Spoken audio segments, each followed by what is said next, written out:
ٹھیک ہے. وَإِنِ اجْتَمَعُوا اور اگر وہ اکٹھے ہو جائیں عَلَىٰ اس بات پر أَن يُضِرُّوكَ کہ وہ تجھ کو نقصان پہنچائیں بِشَيْءٍ کچھ بھی لَمْ يَضُرُّوكَ تو وہ نہیں پہنچا سکتے تجھ کو نقصان إِلَّا مگر یہ کہ بِشَيْءٍ کچھ بھی قَدْ كَتَبَ اللَّهُ عَلَيْكَ جو اللہ نے لکھ دیا. ٹھیک ہے, جو اللہ نے لکھ دیا. لَمْ يَضُرُّوكَ إِلَّا بِشَيْءٍ قَدْ كَتَبَ اللَّهُ عَلَيْكَ جو اللہ نے تمہارے لیے لکھ دیا. آگے کیا بات آ رہی ہے؟ رُفِعَتِ الْأَقْلَامُ وَجَفَّتِ الصُّحُفُ. رفعت الاقلام اور قلم اٹھا لیے گئے, وجفت الصحف وجفت الصحف اور صحیفے خشک ہو گئے. رواہ ترمذی. اسی کے ساتھ ہی آپ کی حدیث میں تھوڑے سے الفاظ اور ملتے ہیں. اگر ہم آپ کی کتاب کے الفاظ دیکھ لیں, آپ کی کتاب کے صفحہ نمبر 306 پر دیے ہوئے ہیں. ٹھیک ہے, وہ کیا ہیں کہ احفظ اللہ یاد رکھ اللہ کو, تجدہ امامک تو اس کو اپنے سامنے پائے گا, تعرف الی اللہ فی الرخاء اللہ کو اپنی خوشحالی میں اچھے دنوں میں یاد رکھو, یعرفک وہ تجھ کو یاد رکھے گا, فی شدت تیری سختی میں. دیکھیں کتنی خوبصورت بات بیان ہو رہی ہے کہ اللہ کو اپنے اچھے دنوں میں, اپنی خوشحالی کے دنوں میں, جب آپ کے اوپر کوئی مشکل نہیں ہوتی, تکلیف نہیں ہوتی, تو بھی آپ اللہ کو یاد رکھیے. وعلم اور جان لیجئے, ٹھیک ہے, اللہ آپ کو کہاں یاد رکھے گا؟ آپ کی سختی کے دنوں میں, تب آپ کو تنہا نہیں چھوڑے گا. وعلم اور جان لیجئے, انما کہ جو اخطاک تجھ سے چوک ہوگی, جو تجھ سے رہ گیا, لم یکن لیخطاک وہ تجھ سے چوکنے والا ہی تھا, وہ تجھے ملنے والا نہیں تھا.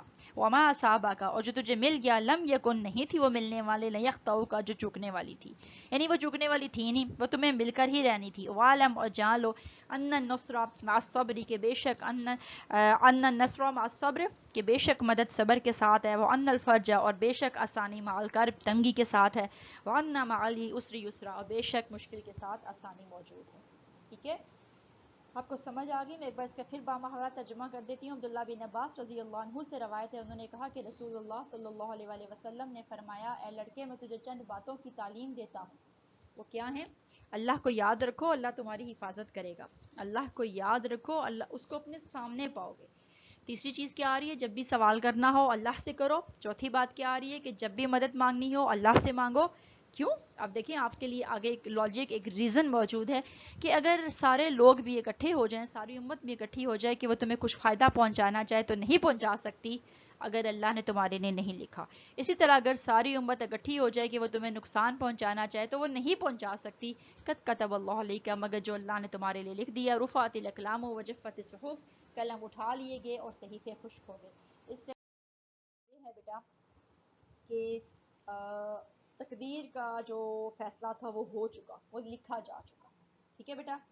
اچھا جی, اب جو یہاں بات بیان ہو رہی ہے وہ کیا ہے کہ آپ نے اللہ تعالیٰ کو, نبی صلی اللہ علیہ وسلم جو ہے نا وہ اٹھتے بیٹھتے انسانوں کی تعلیم کا بندوبست کرتے تھے. بالخصوص صحابہ کرام کا آپ دیکھیں کہ نبی کریم صلی اللہ علیہ وآلہ وسلم سفر میں, حضر میں, بیٹھے ہوئے, اٹھتے ہوئے, چلتے پھرتے ان کو نصیحت کیا کرتے تھے. اسی طرح ایک موقع پہ عبداللہ بن عباس رضی اللہ عنہ کا بھی, اور یہ کہا جاتا ہے کہ وہ سواری پر آپ کے پیچھے موجود تھے جب آپ نے ان کو چند نصیحتیں کی. آپ نے کیا فرمایا؟ احفظ اللہ, اللہ کو یاد رکھ. اس سے مراد کیا ہے کہ اپنا دھیان, اپنی توجہ اللہ کی طرف لگاؤ. یہ جو سلائیڈ ہے نا, یہاں پر عبادت السر نظر آ رہا ہے, خاموشی کی عبادت, چھپی ہوئی عبادت جو چھپی ہوتی ہے. ٹھیک ہے, جس طرح ہم کہتے ہیں کہ رات سری کی رات جہری, تو سری ہوتی ہے جو آہستہ آواز میں کی جاتی ہے, جہری وہ ہوتی ہے جو اونچی آواز میں کی جاتی ہے. تو عبادت سر جو چھپا کے کی جاتی ہے, ایسی عبادت کا انتظام کیا جائے, ایسے اللہ کو یاد رکھا جائے کہ وہ آپ کے اندر موجود رہے. تہجد کی عبادت ہوگی, نماز ہوگی, خاموشی کے ساتھ صدقہ دینا ہو گیا کہ ایک ہاتھ سے دیا دوسرے کو خبر نہیں ہوئی. ٹھیک ہے, اللہ کو آپ نے یاد رکھنا ہے. اس کا فائدہ آپ کو کیا ہوگا کہ اللہ نے خود قرآن میں کہا نا کہ فَاذْكُرُونِی أَذْكُرْكُمْ, تم مجھے یاد رکھو میں تمہیں یاد رکھوں گا. تو یہی اسی مفہوم کی ہمیں حدیث مل رہی ہے. آپ صلی اللہ علیہ وسلم کیا فرما رہے ہیں کہ احفظ اللہ تجدہ امامک, تم اللہ کو یاد رکھو, اس کو اپنے سامنے پاؤ گے. ٹھیک ہے, اور سورہ بقرہ میں بھی دیکھیں اللہ تعالیٰ نے یہ بات ارشاد فرمائی ہے نا, جب اللہ تعالیٰ نے کہا کہ میرے بندوں سے کہہ دیجئے کہ میں ان کے قریب ہوں. وَإِذَا سَأَلَكَ عِبَادِي عَنِّي, کیا آتا ہے؟ وَإِذَا سَأَلَكَ عِبَادِي عَنِّي, اور جب میرے بندے میرے بارے میں پوچھیں, فَإِنِّي قریب, تو کہہ دیجئے کہ میں ان کے بہت قریب ہوں. ٹھیک ہے, گویا, اور اسی طرح آتا ہے نا وَنَحْنُ أَقْرَبُ مِنْ حَبْلِ الْوَرِيدِ, اور ہم تو انسان کی شرک سے بھی زیادہ قریب ہیں. شرک دیکھیں جو گردن کی موٹی رگ ہوتی ہے, زندگی کی علامت ہوتی ہے, اللہ تعالیٰ کہتے ہیں کہ وہ اس سے بھی زیادہ قریب ہیں. تو پھر ہم اس سے کیوں نہیں مانگتے, ہم اس سے سوال کیوں نہیں کرتے, ہم اس کے اوپر توکل کیوں نہیں کرتے؟ ٹھیک ہے, ہم اس کو اپنے قریب کیوں محسوس نہیں کرتے جبکہ وہ ہمارے اتنا قریب ہے. ہمیں اسی سے سوال کرنا ہے, ہمیں اسی سے مدد مانگنی ہے, ہمیں اسی کے سامنے ہاتھ پھیلانا ہے, ہمیں سوال کرنا ہے تو اسی سے کرنا ہے, جواب ہمیں وہی سے ملنا ہے. ٹھیک ہے, یہاں آپ کو بتایا جا رہا ہے کہ کوئی بھی آپ کو فائدہ نہیں پہنچا سکتا. اگر آپ اس کے در کو چھوڑ کر کسی اور کی امید لگا کر بیٹھے نا تو یہ نہیں ہونے والا, ایسا نہیں ہو سکتا. ٹھیک ہے. اور جو چیز اللہ آپ کو پہنچا سکتا ہے وہ کوئی دوسرا نہیں پہنچا سکتا. چاہے ساری دنیا ساری مخلوق اول آخر اکٹھے ہو جائیں، اگر اللہ نے ایک نفع آپ کے لیے نہیں لکھا تو وہ آپ تک نہیں پہنچ سکتا. بالکل ویسے ہی اگر ایک نقصان آپ کے لیے لکھ دیا گیا تو کوئی اس کو روکنے والا نہیں ہے اگر اللہ نے وہ آپ کے نصیب میں آپ کی تقدیر میں لکھ دیا ہے. اس کو ہم توکل بھی کہہ سکتے ہیں، اللہ پہ بھروسہ کرنا. آپ نے دیکھیں، اور اسی کو اگر آپ اگلی بات کے ساتھ ملائیں کہ وہ رفعت الاقلام و قلم اٹھا لیے گئے وجفت الصحف اور صحیفے خشک ہو گئے. اس سے مراد یہ ہے کہ تقدیر طے ہو چکی ہے. لیکن ہم تو نہیں جانتے نا، ہم نے ایک دن پہلے بھی یہ بات پڑھی کہ ہمیں کوئی چیز کیسے ملے گی، ہم تک کیسے پہنچے گی. ہمارا کام کوشش کرنا ہے، ہمارا کام اس کے لیے بھاگ دوڑ کرنا ہے. ٹھیک ہے، تو گویا اس میں تغیر اور تبدل کی گنجائش تو موجود نہیں ہے.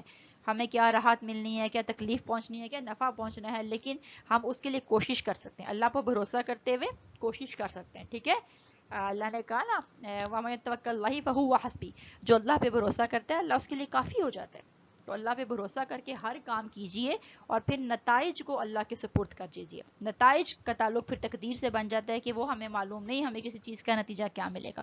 لیکن بہرحال لیس الانسان الا ما سعى، انسان کے لیے وہی کچھ ہے جس کی وہ کوشش کرتا ہے. کوشش کرنا لازم ہے. ٹھیک ہے، انسان کو اس کی کوشش کے حساب سے دیا جائے گا. ایک اور چیز اللہ فرما رہے ہیں جیسے یہ آیت ہے فَإِنَّ مَعَ الْعُسْرِ يُسْرًا إِنَّ مَعَ الْعُسْرِ يُسْرًا، بے شک ہر مشکل کے ساتھ آسانی ہے، بے شک ہر مشکل کے ساتھ آسانی ہے. اور علماء نے یہاں تک کہا کہ جب انسان کے اوپر کوئی تکلیف کوئی پریشانی آتی ہے تو وہ ایک ہوتی ہے، اور جب اللہ تعالیٰ راحت دیتے ہیں آسانی دیتے ہیں تو وہ دو دیتے ہیں. آپ اس کو پریکٹس بھی کر کے دیکھ لیجیے گا. ٹھیک ہے، تو اپنی پریشانی میں، اپنی تکلیف میں، تنگ دستی میں، مشکلات میں اللہ تعالیٰ کو یاد رکھنا چاہیے اور اللہ کے دامن کو نہیں چھوڑنا. ٹھیک ہے، اس سے تعلق قائم رکھنا ہے. اور تعلق کے لیے کیا ہے؟ نماز ہے. ٹھیک ہے، صبر کا دامن نہیں چھوڑنا. انہی چیزوں کو اللہ نے قرآن میں ذکر کیا نا کہ اللہ کی مدد کس کو ملے گی. یا ایھا الذین آمنوا استعینوا بالصبر والصلاۃ. ٹھیک ہے، اے ایمان والو اللہ تعالیٰ کی مدد صبر اور نماز سے طلب کرو. تو پہلی چیز صبر ہے، دوسری نماز ہے. صبر کے ذریعے آپ اس کیفیت کو برداشت کرتے ہیں جس مشکل سے گزر رہے ہیں، اور نماز کے ذریعے اس سے نکلنے کا راستہ اللہ تعالیٰ سے پوچھتے ہیں. تعلق ڈیولپ ہو جاتا ہے نا نماز کے ذریعے، تو اس تعلق کو مضبوط رکھنا ہے. تو آپ نے بے صبرا نہیں ہونا، دکھ سکھ ہر حال میں اللہ کو یاد رکھنا ہے. ٹھیک ہے، وہ اگر اس نے مشکل وقت دکھایا تو اس نے ہمیشہ نہیں رہنا، اس نے چلے جانا ہے اور آنا ہے. یہ چیز اللہ سے دعا، اللہ سے سوال، اللہ سے مانگنا آپ نے ختم نہیں کرنا. اس لیے کہ ہر خیر اللہ کی طرف سے آتی ہے، اگر برائی بھی پہنچتی ہے تو اس کی طرف سے آتی ہے. ٹھیک ہے، ہم اس کے اوپر توبہ استغفار کر کے اس کی ناراضگی کو ختم کر سکتے ہیں اور اس سے بھلائی کا سوال کر سکتے ہیں. ٹھیک ہے، اور ہر چیز کا سوال اسی سے کرنا ہے. نبی صلی اللہ علیہ وسلم نے فرمایا نا کہ ہر چیز اللہ سے مانگو، خواہ جوتے کا تسمہ بھی ہو. وہ بھی ٹوٹ گیا تو اللہ سے مانگنا ہے. ہم کیا کرتے ہیں، اس کو سارے گھر میں ڈھونڈتے ہیں اور آخر میں اللہ کی طرف جاتے ہیں. جب ہمارا کوئی بیمار ہوتا ہے تو ہم ہر ہاسپٹل میں دوڑتے ہیں، ہر پیر فقیر کے پاس جاتے ہیں، ہر ہسپتال کا چکر لگاتے ہیں. آخر میں جب کچھ نہیں ہوتا تو اللہ کے پاس جاتے ہیں. حالانکہ سلسلہ الٹا ہونا چاہیے. سب سے پہلے ہمیں اللہ کے پاس جانا چاہیے، اللہ سے مشورہ کرنا چاہیے کون سا ڈاکٹر بہتر ہے، کون سا علاج بہتر رہے گا، اور اس کے بعد قدم اٹھایا جائے. لیکن اللہ کے دروازے پہ ہم جب ہر طرف سے نا امید ہو جاتے ہیں پھر جاتے ہیں. یہ اس کو چینج کرنے کی ضرورت ہے، ترتیب درست کرنے کی ضرورت ہے. ٹھیک ہے بیٹا، تو آج کی حدیث کا کنکلوژن یہی تھا کہ نفع و نقصان اللہ کی طرف سے ہوتا ہے. اللہ کے ساتھ اگر تعلق قائم ہوگا تو وہ آپ کو برے وقت سے، مصیبت سے بچا لے گا. ٹھیک ہے، مشکل میں آپ کے ساتھ کھڑا ہوگا. لیکن اگر آپ نے اچھے وقت میں، جب آپ کو خوشیاں ملی، آپ کو آسانی ملی، آپ کو راحت ملی، آپ نے اللہ کو بھلا دیا، اللہ کو یاد بھی نہیں رکھا، تو کون تھا بھائی. ٹھیک ہے، تو پھر آپ یہ کیسے امید رکھتے ہیں کہ مشکل وقت میں اللہ کے کام آئیں گے. ٹھیک ہے، پھر دوبارہ ایک تعلق ڈیولپ کرنا پڑے گا. تو اس کو ٹوٹنے ہی نہ دیجیے، اس کو تھام کے رکھیے. ٹھیک ہے، وہ آپ کی تکلیف میں، وہ آپ کی سختی میں کام آئے گا. کون سا تعلق؟ جو آپ نے خوشحالی میں بنایا ہوگا. ٹھیک ہے، وہ آپ کو ڈوبنے نہیں دے گا. تو اس کے لیے آپ کو طریقہ بتا دیا گیا کہ صبر کے ساتھ، ٹھیک ہے، اور اللہ تعالیٰ کی مدد طلب کرنی ہے. حدیث میں بھی یہ بات بتائی جا رہی ہے، میں نے آپ کو آیت کی روح سے بتا دی. یہی اس کا کنکلوژن تھا. ٹھیک ہے، اس کو پڑھ لیجئے گا اور پھر ریکارڈنگ بھیجیے گا. جزاک اللہ خیر.